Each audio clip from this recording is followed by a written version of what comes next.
Os folclóricos. Contos do mago. Revelação. Certo dia, sentado na areia da praia, em minha recém-chegada ao litoral como novo morador, refletia minhas últimas leituras sobre a formação da Terra e da vida a partir de estudos geológicos e biológicos. Onde meus novos conhecimentos adquiridos colocavam minha mente em colapso, tendo em consideração que a maior parte de minha consciência existencial até aquele momento, eram passadas pelo criacionismo. Deslumbrar assim evidências explicadas a cada parágrafo lido sobre evolução e ainda mais ter uma visão micro do desenvolvimento metabólico do ser, colocou em xeque tudo que eu tinha como verdade sobre a criação da humanidade até então. Voltei para casa já com o sol se pondo, desolado. Precisava de respostas. Aquietei minha casa, limpei e organizei a parte de cima de uma prateleira que instalei como altar e acendi uma vela. Sempre fui educado na religião católica, e com ela aprendi 5 orações que as carrego comigo até os dias de hoje. Fechei meus olhos, em pé na frente do altar, coloquei-me a rezar.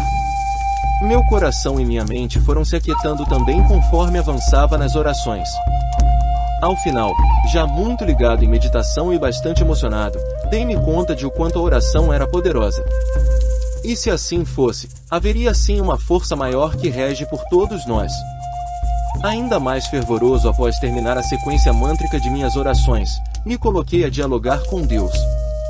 Perguntava a ele como teria sido de fato a criação. Qual teria sido o propósito da humanidade, ou se realmente o teríamos?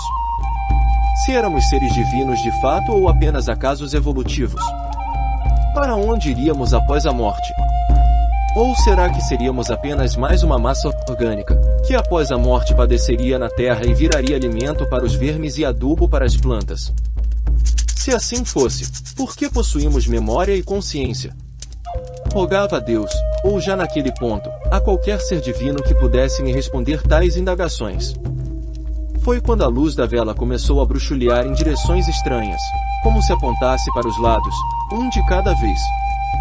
Primeiro a chama foi para trás, depois foi para o lado esquerdo, depois direito, em seguida veio em minha direção, me assustando. E por último, a chama se esticou para cima, se afinando e aumentando de tamanho, atingindo quase o dobro do tamanho em que estava. E logo que atingiu seu pico, se apagou, deixando-me no escuro, pois havia apagado todas as luzes e deixado apenas a luz da vela como iluminação no momento de minhas orações. E então, uma voz feminina falou, de maneira clara, porém soava distante e ecoava em minha mente. Aprendiz da vida! Venho esclarecer suas dúvidas e acalmar seu coração e mente. Essa voz parecia que vinha da direção da vela, ou talvez, da própria vela em si.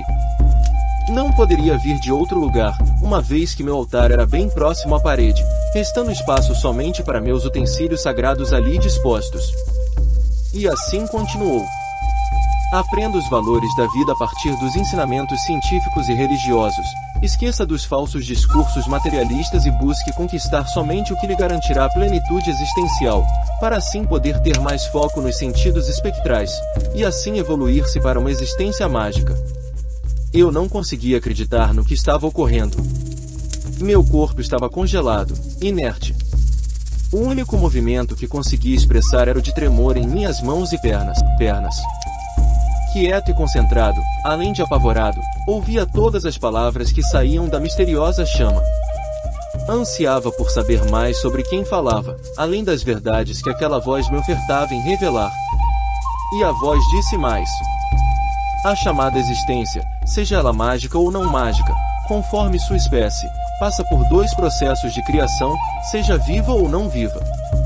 O primeiro de todos e o que ocorre frequentemente, é o chamado evolucionismo. Iniciado há incontáveis anos atrás, com o cruzamento entre pequenas proporções de espectros e de matérias. Esses choques celestiais geravam poderosas energias, ocasionando grandes explosões e assim formando os diferentes tipos de partículas do universo. A partir daí, as explosões espectrais e materiais foram gerando cada vez mais subpartículas, que consequentemente foram evoluindo conforme suas espécies e assim cada vez mais se dividindo e multiplicando. Até chegar às espécies que existem hoje, inclusive sua espécie de humano. E a segunda é o chamado criacionismo. onde a vida é gerada a partir da criação miraculosa de um ser mágico evoluído o suficiente para tal. Esta, por sua vez, apesar de parecer simples ao método final, é muito mais complexa e desgastante para seu criador do que se pensa, e por isso é muito rara de se acontecer. E muitas vezes, quando ocorrem, o criador prefere usar as espécies criadas pelo evolucionismo como base de criação, pois já estão adaptadas aos meios que vivem. Me admirava a maneira segura e sábia com que aquela voz feminina expressava seus conhecimentos. Falava de maneira clara e contemporâneas, como se vivenciasse nossa era. Sempre pensei que espíritos seriam antigos, portanto, teriam dialetos antigos, mas ao mesmo tempo que pensava isso, me sentia tolo, afinal eram eternos e supremos, evoluiriam conforme as eras passassem, logo concluí. Fascinado com tudo o que acontecia, e ainda mais curioso, coloquei-me a falar. Olá, olá! Muito obrigado pelos ensinamentos. Meu nome é Diego. Agradeci humildemente e continuei. Desculpe-me, não quero parecer indelicado, mas qual seria sua divina graça? E ainda mais humildemente, arrisquei, seria Nossa Senhora Maria, mãe de Jesus? Católico que era, além de leigo no assunto, conhecia poucas mulheres santas até então que poderiam vir à minha mente além de Maria, que para mim, era a mais poderosa entre todos e todas as santidades. Afinal, era a mãe de Jesus. Então, a vela se reacendeu sozinha. Percebi que já estava pela metade consumida e logo que acendeu novamente, passou a derreter a cera mais rapidamente. Talvez fosse devido ao calor da chama, que era normalmente mais quente. E a voz falou novamente. Te conheço, aprendiz. Passou a chamar minha atenção desde o dia em que voltou suas curiosidades para os estudos naturais e sobrenaturais, deixando de lado assim seu foco nas prisões mundanas. A voz fez uma pausa, onde pude notar mais uma vez o quanto a cera da vela escorria rapidamente e com consequência diminuía também seu tamanho. E então ela continuou, não sou Maria. Sei o quanto te importa saber com quem se relaciona e por isso me revelarei. Meu nome é Nina, sou uma elemental do fogo. E estou aqui também para te guiar nos caminhos mágicos, se assim o quiser. Uma elemental do fogo? Desculpe-me, mas poderia me explicar mais?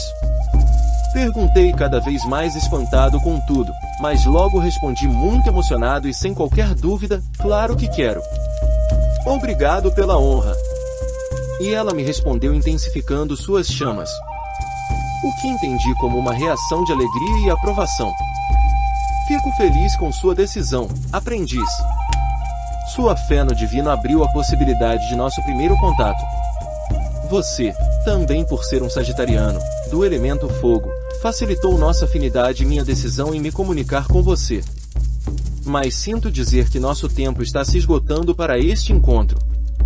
E assim que esta vela chegar a seu fim, desconectará nossa ligação. Mas como e quando poderemos nos encontrar novamente? Perguntei já triste e com medo de não ter esta oportunidade novamente. Já lhe dei a credulidade do mundo mágico e do divino. Lhe apresentei meu nome e meu elemento. Pelo tempo que nos restas, os níveis de conhecimentos e poderes mágicos que você possui, já se sinta preenchido de sabedoria e focado em adquirir cada vez mais. Com uma forte intensificação do fogo, Nina finalizou dizendo, as intenções de um mago definem seu poder. E com essas últimas palavras a chama se apagou, assim que a vela chegou ao seu fim, me deixando no escuro, onde fiquei ainda por alguns longos minutos, ou talvez uma hora, absorvendo tudo o que havia vivenciado. Abri lentamente meus olhos, virei-me, andei tateando até o interruptor e acendi a luz. Com sensibilidade nos olhos devido à claridade após tanto tempo no escuro, senti uma rápida ardência que me fez levar as mãos a eles os tampando. Mas rapidamente me acostumei à iluminação. Eu parecia um zumbi, me direcionando ao chuveiro fisicamente, porém minha mente estava em outra dimensão. Buscando absorver o momento que havia vivido, me banhei determinado a estudar e aprender mais sobre Nina e a existência mágica.